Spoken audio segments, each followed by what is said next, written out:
¿Cómo está? Comienza Temas del Día. Vamos a revisar rapidito nuestra pregunta del día para que participe en ella. La vemos aquí en pantalla. Van 2 muertos y 21 heridos, 17 por armas de fuego, en el contexto de las protestas contra la gestión de Juan Orlando Hernández.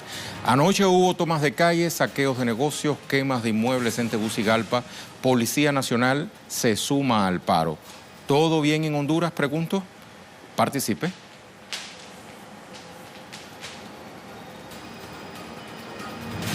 Las protestas contra el gobierno de Juan Orlando Hernández han dejado, como le decíamos en nuestra pregunta a Twitter, hasta el momento 2 muertos y 21 heridos, según el informe presentado por el Hospital Escuela de Tegucigalpa. A este clima de tensión se suma el inicio del paro de la Policía Nacional. Acompáñenos a conocer más en nuestro primer tema del día.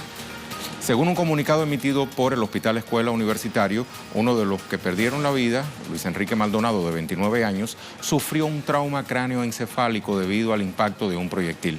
En Tegucigalpa se reportaron además saqueos, quema de inmuebles durante la noche anterior. Desde hace semanas, el gremio médico y docente se encuentra en las calles para exigirle al gobierno que atienda sus reclamos.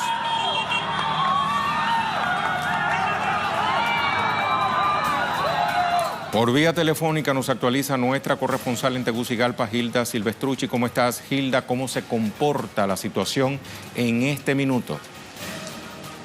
Muy buenas tardes, Rey. Bueno, déjame contarte que posiblemente se suman 2 personas más a esta lista de fallecidos.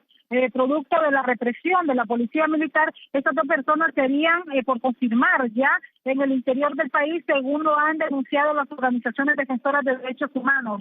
Mientras tanto, también hay más heridos en las zonas regionales de Honduras que todavía no se entrega la lista de estas personas que resultaron heridas de bala el día de ayer en horas de la noche en estos lugares, carreteras donde se manifestaron las tomas. Quiero comentarte también, Rey, que se mantiene el paro de la policía y se está sumando también a ellos la policía de tránsito y la policía preventiva. Así que la situación se aumenta, la crisis en la Policía Nacional, Rey, conforme va avanzando y se van sumando nuevas fuerzas a la fuerza especial que se declaró en paro el día de ayer. Muchísimas gracias, Hilda, por esta actualización. Ya lo sabe, está por confirmarse la existencia de 2 otros muertos en el contexto de estas protestas, tal como nos acaba de actualizar nuestra corresponsal en Tegucigalpa, Hilda Silvestrucci, por la línea telefónica. Vamos ahora a escuchar las declaraciones de uno de los miembros del cuerpo policial declarados en paro.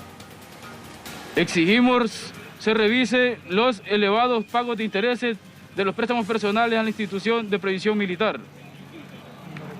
Condiciones dignas y humanas a las postas policiales a nivel nacional. Exigimos que sean tratados con respeto y dignidad. Solo le pedimos a la población 1000 disculpas. Si en algún momento hemos actuado mal en contra de ellos, que nos disculpen y seguiremos luchando para que este gobierno mejore quizás o ceda ante esta amenaza que tienen en contra de la policía. Este paro de policía se suma al que viene desarrollando los gremios docente y médico tras las reformas de ley que han planteado el gobierno nacional. Vamos a revisar. La ley tiene como propósito la reestructuración y transformación de ambos sectores con la consecuencia de cancelación de trabajadores y contratación de nuevos en ambos sectores, lo cual violenta el derecho al trabajo y su estabilidad laboral. La creación de comisiones especiales para la salud y educación encargadas de la compra de insumos que fomentaría la corrupción y la falta de transparencia en la realización de procesos administrativos. En general, los decretos pretenden la descentralización y privatización del derecho a la salud y de educación, así como la pérdida de estabilidad laboral. Recordemos que el presidente Juan Orlando Hernández había suprimido estos decretos, pero en su lugar había impuesto otros que prácticamente tenían los mismos objetivos. Por esa razón siguen en las calles maestros y personal médico. Ahora, ¿qué dicen las voces autorizadas sobre la actual situación sociopolítica en Honduras? Vamos a escuchar. El movimiento popular, social y político de la oposición ha ido creciendo y estimo que hemos hecho un salto de una coyuntura en la que había una marcada tendencia a la protesta por la cuestión de la privatización de la salud y de la educación, y transitamos rápidamente hacia una versión más intensa y más definida, exigiendo la salida de Juan Orlando Hernández. Respecto al sector empresarial en Honduras, Ricardo Salgado añadió lo siguiente. Hay muchos sectores que ya están realmente determinados a terminar con el mandato de Juan Orlando Hernández, incluso un sector empresarial que decididamente está descontento con las políticas económicas de este gobierno.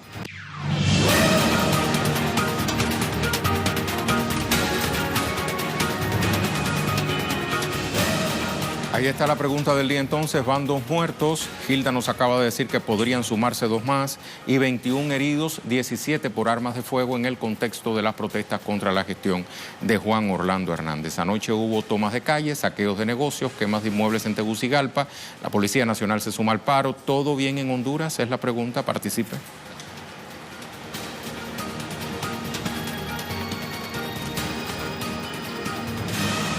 Nuestra imagen del día está relacionada con el Día Mundial de los Refugiados, fecha instaurada en el año 2000 por la Asamblea General de las Naciones Unidas para crear conciencia sobre los millones de refugiados y desplazados internos que se han visto obligados a abandonar sus hogares debido a la guerra, el conflicto, la persecución. Datos oficiales de ACNUR arrojan que hay 70,8 millones de desplazados forzosamente en el mundo, una cifra que supera casi el doble de la de 2009, cuando el número de refugiados era de 43,3 millones. Con estas imágenes nos vamos a la pausa.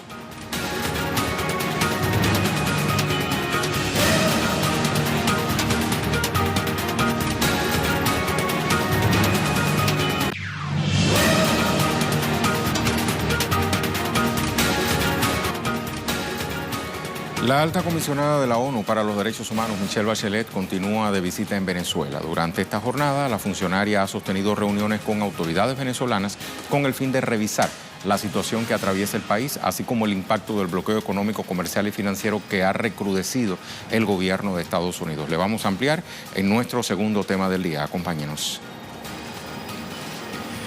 Por supuesto que en la conversación muy amena y muy productiva, también presentamos algunas propuestas. Particularmente nosotros valoramos los técnicos que tiene Naciones Unidas para la capacitación y formación y educación en derechos humanos.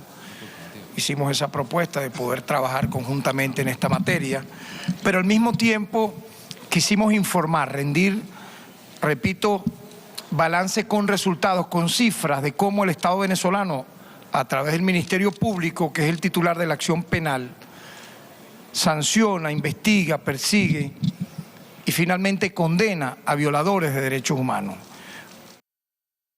Uno de ellos tiene que ver precisamente con el tema de la violación de los derechos humanos de todo el pueblo venezolano en función del respeto a la democracia de nuestro país, en función al respeto a la autodeterminación precisamente de nuestro pueblo y a la decisión democrática que hemos tenido todos los venezolanos de asumir un modelo histórico y social, como es precisamente el modelo histórico social que hemos acordado los venezolanos.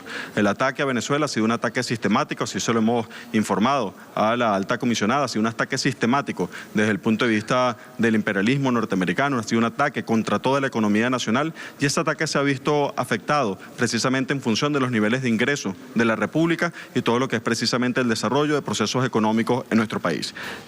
Actualizamos con Luis Tavera desde Caracas. ¿Cómo estás, Luis? ¿Cómo avanza la agenda de la alta comisionada de la ONU para los Derechos Humanos? Hola Rey, te saludo a ti, a la audiencia que sintoniza en las pantallas de Telesur. Concluye parte ya de esta agenda que encabeza la alta comisionada para los derechos humanos de la ONU, Michelle Bachelet. Todas las actividades se produjeron en la Casa Amarilla, sede de la Cancillería venezolana. Ella allí sostuvo varios encuentros con parte del gabinete ministerial del presidente Nicolás Maduro. También pudimos escuchar parte, como ya lo presentabas tú, al ministro para la planificación de Venezuela, Ricardo Menéndez, quien decía decía que todos los ministros, específicamente los del área social, plantearon los componentes sobre la mesa. ¿Cuáles han sido en cifras estas consecuencias que ha abarcado este cerco financiero en contra de los venezolanos y que justamente ha impedido poder acceder a la compra de alimentos y medicinas? Por su parte, también en representación de los poderes públicos, Michelle Bachelet también se reunió con el fiscal general de la República, Tarek William Saab, quien a ella le especificaba, decía él en el balance que ofrecía, cuáles han sido las acciones de la oposición venezolana que ha dejado resultados catastróficos, los calificaba él, para toda la nación, con estos planes de desestabilización que han atacado la cotidianidad del venezolano, han atacado la tranquilidad de toda la ciudadanía, y hacía énfasis en el contexto del intento de golpe de Estado perpetrado hace meses, y también todo lo que ha acarreado estos focos violentos que desde el año 2014 han dejado víctimas mortales. Esta agenda que cumple la alta comisionada concluirá mañana. Desde tempranas horas también se mantienen actividades con otras partes de los poderes públicos de Venezuela, y al finalizar en horas de la noche desde el Aeropuerto Internacional Simón Bolívar se esperan en declaraciones de Michelle Bachelet para que conozca la prensa internacional y también nacional cuál fue su percepción, cuál fue el balance de esta visita que desde ayer ha causado noticia no solamente acá en esta nación suramericana, sino también fuera de nuestras fronteras. Muchísimas gracias, Luis. Tras reunirse con Michelle Bachelet, el fiscal general Tarek William Saab informó sobre los casos de privados de libertad por participar en protestas violentas, las del 2014 y 2017, y el beneficio que han recibido por parte del Estado venezolano en respeto a sus derechos humanos. Esta comisión ha buscado la distensión política en el país y ha logrado 193 beneficios a personas privadas de libertad por haber lamentablemente participado en hechos violentos durante las manifestaciones de los años 2014, 2017 y 2018. Estas medidas sustitutivas a privativas de libertad las otorgó la Comisión por la Justicia, la Verdad y la Tranquilidad Pública entre los años diciembre de 2017, junio de 2018 y octubre de este mismo año. Es importante pues ver también esta cara de la moneda. Más temprano, el vicepresidente de Planificación, Ricardo Menéndez, se refirió a las reservas retenidas en el exterior por 4.800 millones de euros, una retención que afecta a todos los sectores de Venezuela.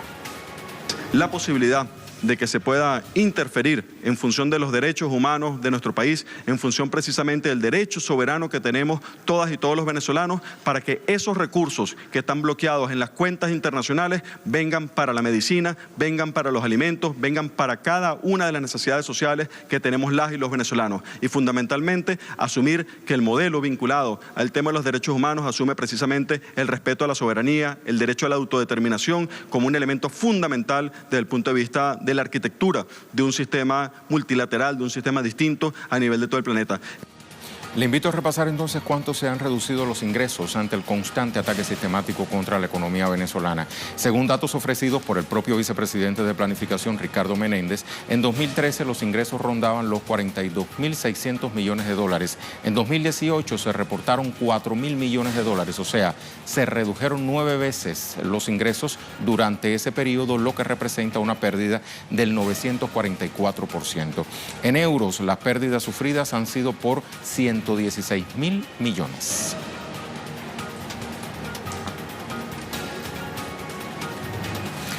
A la alta comisionada Michelle Bachelet se presentaron cifras sobre el modelo histórico social que impulsó el presidente Hugo Chávez y que continúa el presidente Nicolás Maduro. Este modelo aumentó la calidad de vida de los venezolanos durante las décadas de gobiernos de la derecha llamada Cuarta República. Sufrieron ataques contra estos derechos humanos. Sin embargo, desde 1999 hasta la fecha, esa situación se ha revertido.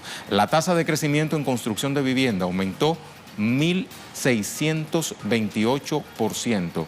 Antes del modelo histórico solo había 615.000 pensionados, es decir, 3.920.000 pensionados menos que en este momento. Hay 6 veces más niños y niñas estudiando en comparación con los que lo hacían en la Cuarta República. Sin el modelo histórico, 1.300.000 hogares estarían en condición de hacinamiento. Además, 1.2 millones de personas estarían sin empleo y 5.4 millones de puestos de trabajo inexistentes. Existieran 1.300.000 empleos informales. La creación de 2.600.000 hogares construidos por la Gran Misión Vivienda Venezuela también se le debe a este modelo histórico. Era una comparación que ofrecía el vicepresidente de Planificación más temprano. Ahora, Michelle Bachelet también se espera que se reúna con sectores de la oposición antes de culminar su visita a Venezuela. A través de su cuenta en Twitter publicó lo siguiente: mi primera visita a Venezuela como alta comisionada de Naciones Unidas para los Derechos Humanos.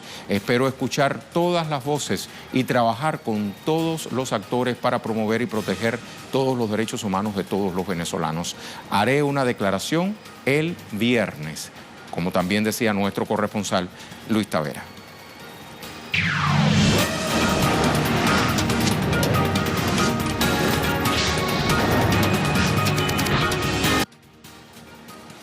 Y hablamos ahora de otros temas que también son noticias este jueves. Revisamos las cuentas Twitter de nuestros corresponsales. Jorge Gestoso, el Senado de Estados Unidos bloqueó la venta de armas en Arabia Saudita en abierto desafío a Trump por la participación saudí en Yemen, que ha provocado la mayor crisis humanitaria del mundo, y del asesinato del periodista Jamal Khashoggi.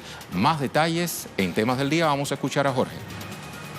El Senado aquí en Washington bloqueó la venta de armamento a Arabia Saudita por $8.000 millones.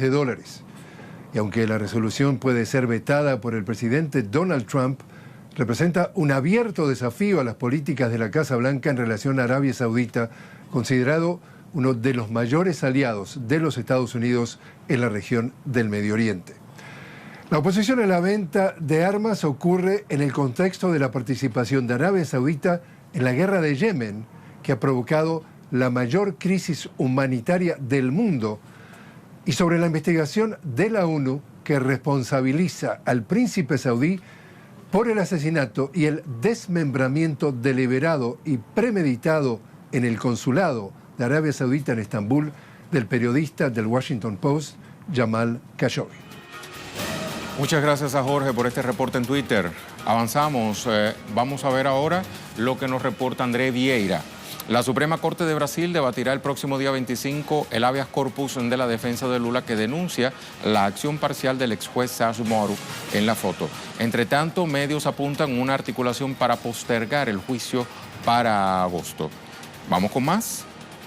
Argentina, Sabrina Roth, la desocupación, según el INDEC Argentina, alcanzó las dos cifras, 10,1% en el primer trimestre de 2019, la más alta en los últimos 13 años, producto de la caída de la industria, construcción y comercio. Las mujeres y los jóvenes, los más afectados. Otro tuit. Vamos al tema en desarrollo entonces.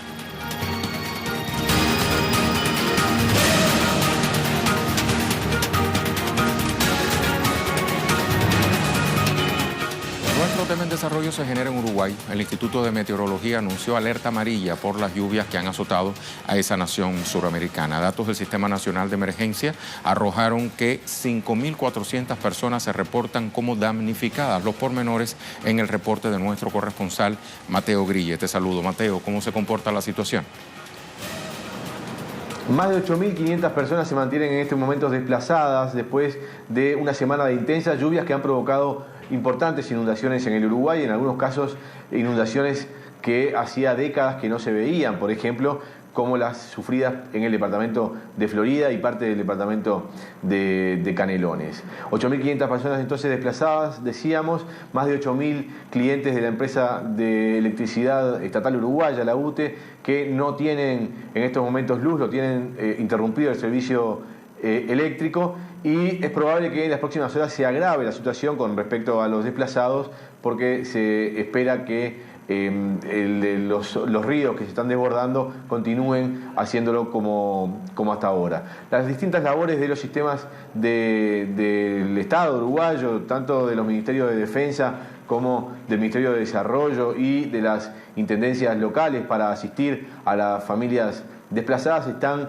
funcionando coordinadamente, se están movilizando hacia los lugares afectados para tratar de brindar asistencia sanitaria y también alimenticia, además de alojo para las familias que en estos momentos tienen que estar fuera de sus hogares. Se conoció además en las últimas horas que hay una campaña del Sindicato de los Trabajadores de la Construcción para ir a trabajar a los hogares o a los lugares donde estén en estos momentos las familias evacuadas, para tratar de ayudar desde su sindicato para levantar lugares donde se puedan alojar, puedan quedarse por un tiempo estas familias que están siendo afectadas. De alguna manera ahí está la solidaridad de los trabajadores uruguayos y además en la campaña que inició la Central de Trabajadores del Uruguay, el PIT-CNT, para hacer un acopio de abrigo y alimentos para estas familias que están siendo desplazadas en estos momentos por estas inundaciones que, repito, son históricas. Hace muchos años que no se veía inundaciones. Por ejemplo, en el departamento de Florida hacía 30 años que no se veía inundaciones como las sufridas en estos momentos. Así que ustedes imagínense el nivel, la dimensión de lo que se está sufriendo en estos momentos en el Uruguay. Volvemos con ustedes, compañeros, allí a Estudios Centrales. Muchísimas gracias, Mateo. Estamos muy pendientes. Vamos entonces a repasar la pregunta del día y vemos las respuestas.